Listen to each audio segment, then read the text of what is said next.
I wish that I had God. When I was a kid, I went to CCD. I don't know what that stands for. I don't know what that is an acronym for. But I went to, I don't know, Christian, Catholic, I don't know, church, right? And I remember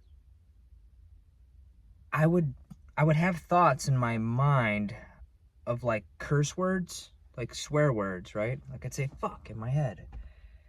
And I would apologize to God right away. I was so terrified of the idea of going to hell. This caused me some very traumatic stress, like early on.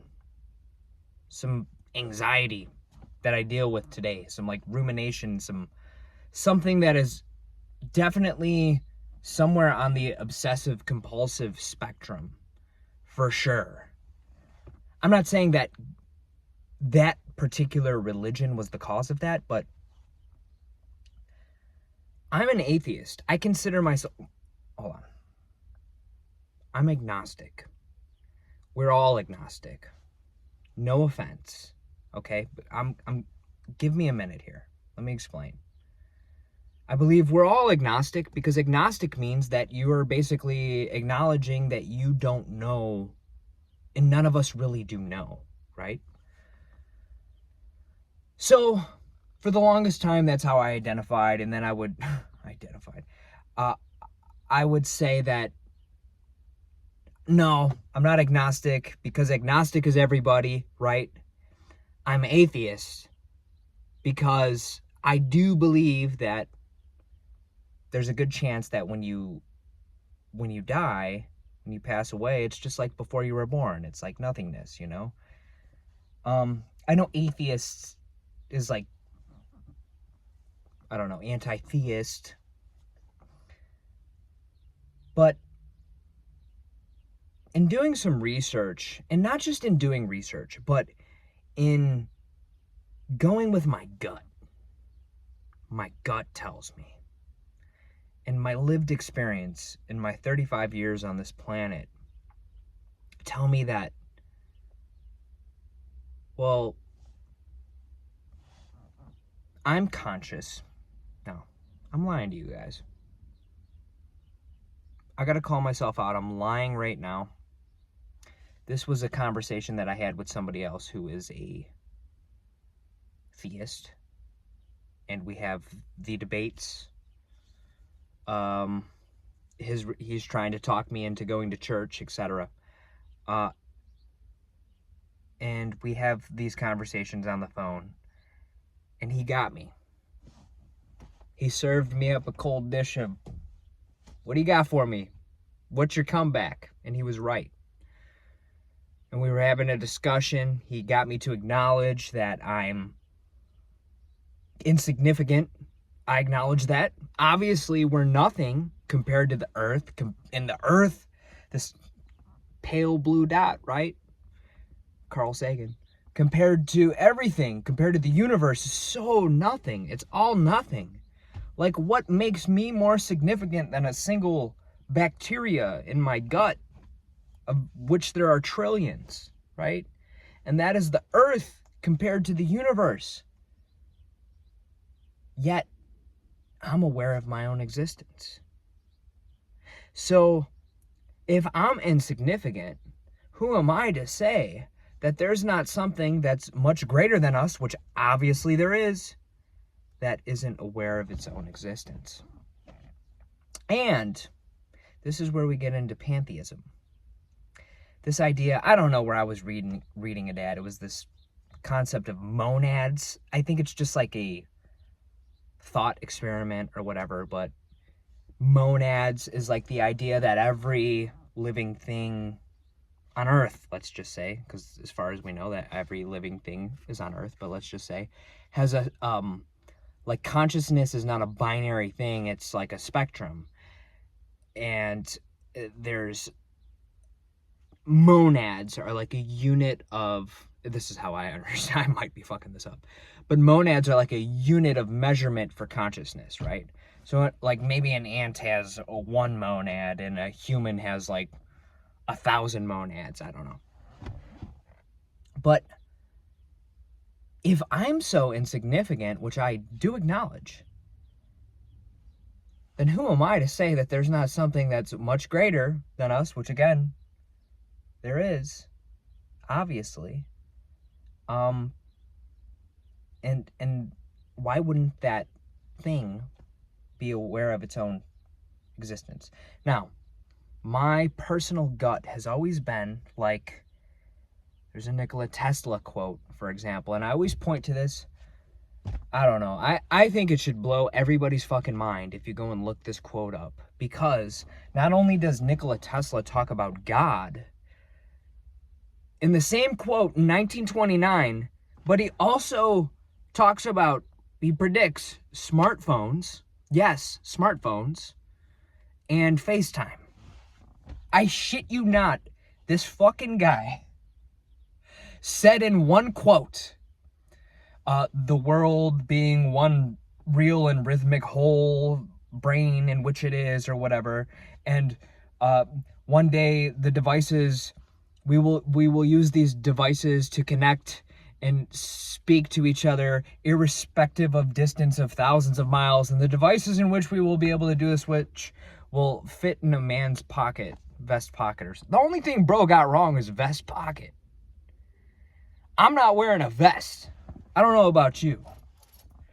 It's hot in this car. I'm wearing a hoodie because I'm socially weird. But anyways, Nikola Tesla, Albert Einstein, Carl Sagan, so many of these brilliant, and it goes on, but I can't give all those names to you, but there's a lot. A lot of these brilliant minds believe that everything is all one, and that's what makes the most sense to me. Here's another thing. I link this to this concept of pantheism.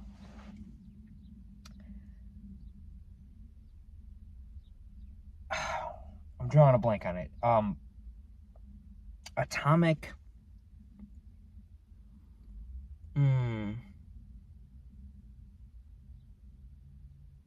This is a bad moment. This is a bad moment because I'm gonna sound super stupid here. Quantum entanglement. Quantum entanglement. If you look up, they're able to photograph now quantum entanglement, and quantum entanglement looks exactly like a yin-yang sign. The ancient Asian, I believe Chinese, sign of yin and yang, positive and negative, light and dark, man and woman. This idea of everything being one whole. In the same way that I mentioned that bacteria in my gut, or like all of my living cells and everything creates me, but I am one little particle of the human race, and the human race is one little particle of all of the living species on Earth, and the Earth is one little particle of, like, it just goes and goes and it goes until you realize that it's all like one thing. This is the closest I've ever gotten to God, because as much as, here's the thing, I want to go to church, bro. I want to believe in Jesus. Like, I want that, but I can't, because I can't buy the concept of it. It's too made up. I'm sorry. It's too made up, because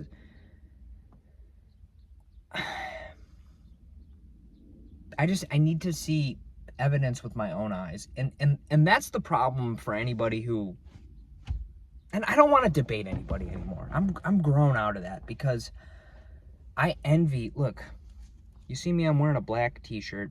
I'm wearing a black hoodie. I'm wearing dark pants, dark hat. I dress in all black. I stay inside. I stay out of the sun. It's probably because of my Northern European descent. But darkness, I gravitate towards darkness. And that's like depression, right? It's anxiety, it's depression. I don't know what that is. I think it's that. And for people who have found the light, I don't want to take that away from people, because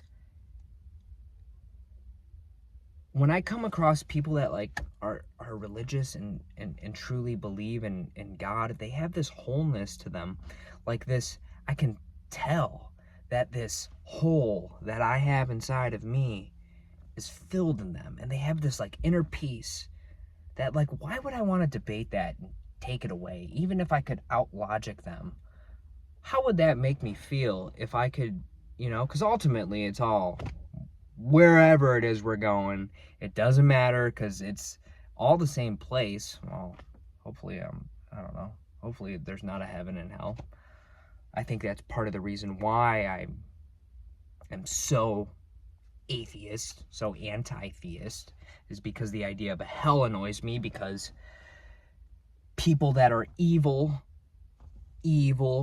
are products of their environment, and if they're not a product of their environment, then they were born with shitty hardware, right? We're talking fucked up brains, because ultimately, at least in this realm, that's what we are. We are organic computers. So if I'm a PC that was born with some fucking viruses, and you're telling me I'm going to hell because bro, you created me. You created me. You fucked me. Like, I should have been born a Mac, Anyways, I don't want to get too far into it, but pantheism is the closest that I've gotten to the spiritual world. It's a dumb name too, pantheism. We need to change that. But the idea is everything is one. That is from an atheist. I'll title this maybe atheist, but I consider myself pantheist. I'll title it atheist to hopefully get 2 people to click it and get their thoughts. That's the best I got. All right, guys, let me know what you think.